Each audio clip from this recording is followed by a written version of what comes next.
Coming up on today's episode of Airborne Unlimited. United States Air Force removes Lieutenant Colonel Hurd as Thunderbirds commander. Wingsuit duo flies into plane in flight. And Aeroprakt reaches production milestone.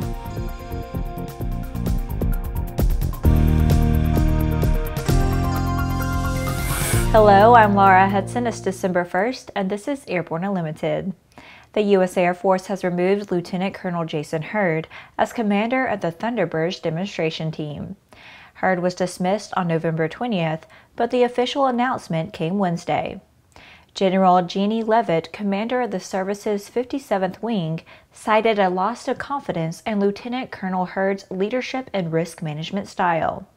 Leavitt said the decision was incredibly difficult, but one that is ultimately in the best interest of the Thunderbird team.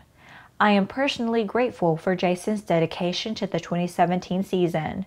The team completed its 2017 demonstration season on November 4th. The season was marred by an accident just prior to the Dayton Airshow, which an Air Force investigation said was avoidable. One of the team's jets skidded off a wet runway, destroying the aircraft. The pilot suffered only minor injuries. But Thunderbird spokeswoman Technical Sergeant Christopher Boyds said that the accident was not the reason for Hurd's dismissal. Boyd said Leavitt was concerned about Hurd's leadership style that resulted in unnecessary risk within the team's performance. We are on the road together more than 200 days per year, executing flying operations with absolutely no margin for error. As a result, absolute trust and teamwork in both our professional and personal dynamics are foundational to our mission, Boyd said. Lieutenant Colonel Wash was named the team's temporary commander. After the break, Russia loses 19 satellites in a single launch.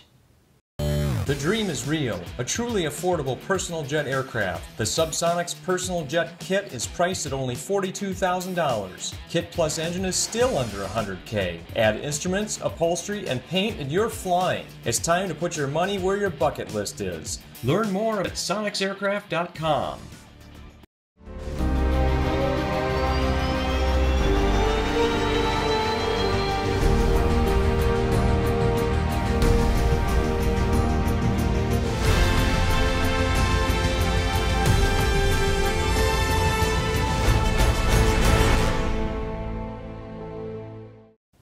Welcome back. If you have a story suggestion for Airborne Unlimited, Aero-TV, Airborne Unmanned, the AMA Drone Report, our website or podcast, just email to news-spy@aero-news.net. With so much news coming out of the aviation industry, we're summarizing some other interesting stories in a brief segment we call Around the Patch.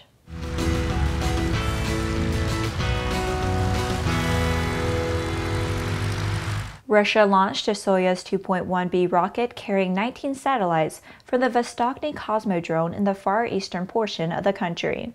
And while Roscosmos said the launch went as planned, something went wrong after the frigate upper stage separated before deploying the satellites.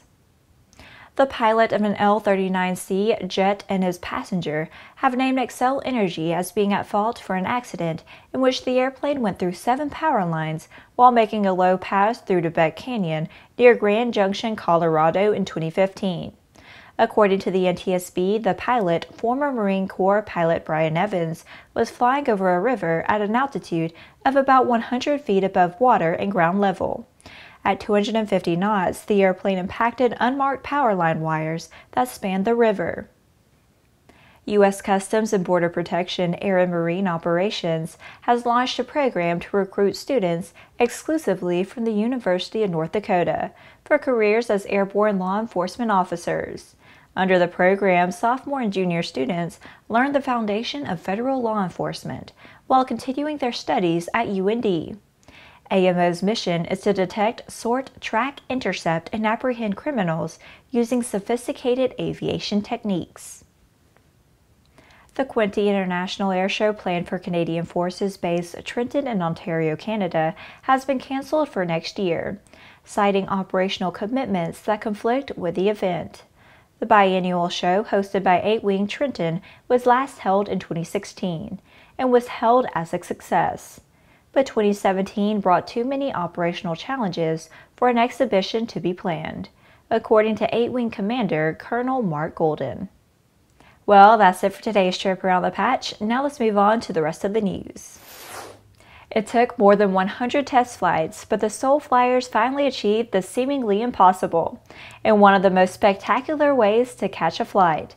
Fugen and Vince Reffet succeeded in flying into the open door of a small light aircraft in midair after free-falling from the summit in the Swiss Alps. The French duo have already wowed millions around the world with their outlandish Soul Flyers wingsuit stunts over Mont Blanc and the Dolomites. The pair spent several months practicing for the iconic stunt by completing more than 100 test flights in Spain before they headed to the Alps. Despite several weather postponements and a failed first run, they eventually commenced by base jumping from the summit of the 2.5-mile-high mountain. Instead of carrying out their usual array of tricks in the air, this time they were tasked with entering the back door of the moving aircraft. With 13,000 feet of vertical freefall and 2 minutes and 45 seconds to complete the daring stunt. The Pilatus Porter light aircraft was flown by pilot Philippe Bouvier and navigated by project coordinator Yves Jetman Rossi. Both wingsuit flyers managed to freefall down to meet the plane in time, with Reffet gliding smoothly into the cabin, closely followed by Fugen. After these messages, Aeroprakt reaches production milestone. There's a difference between charting a steady course and pushing for the ceiling. And for nearly a century, Hartzell Propeller has been defining that difference. It's in our passion for engineering and research and our dedication to testing the limits of performance. We are built on honor. We are Hartzell Propeller.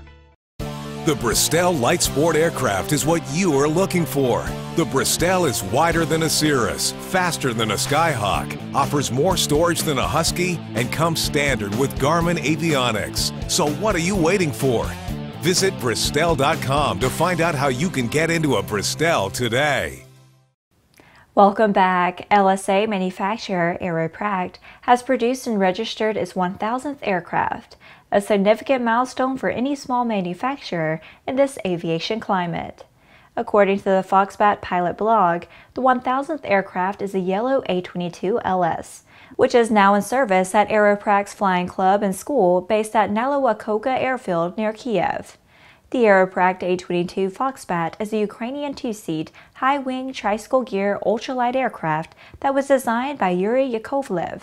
Over half of the aircraft produced have been the 450-kilogram gross weight A-22, A-22L, and A-22L2 models, followed by the light sport A-22 LS. The recently launched A-32 Vixen has already reached 55 production units with yet more on order. The company makes several light sport models as well as an amphibious airplane and a small twin. The company is based in Kiev.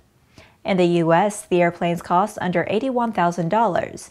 They can be built from a kit or custom built at the factory in Kiev. Engine options include several Rotax 912 variants, and the airplanes can be equipped with floats or skis. Well, that's our program for today. Remember that Airborne Unlimited is currently on our winter schedule and is streamed Monday, Wednesday, and Friday, alternating with Airborne Unmanned on Tuesday and the AMA Drone Report each Thursday. Additional breaking news bulletins may be posted for important stories that fall outside of our normal deadlines. If you're watching us on YouTube, please subscribe and do check us out on Facebook and Twitter.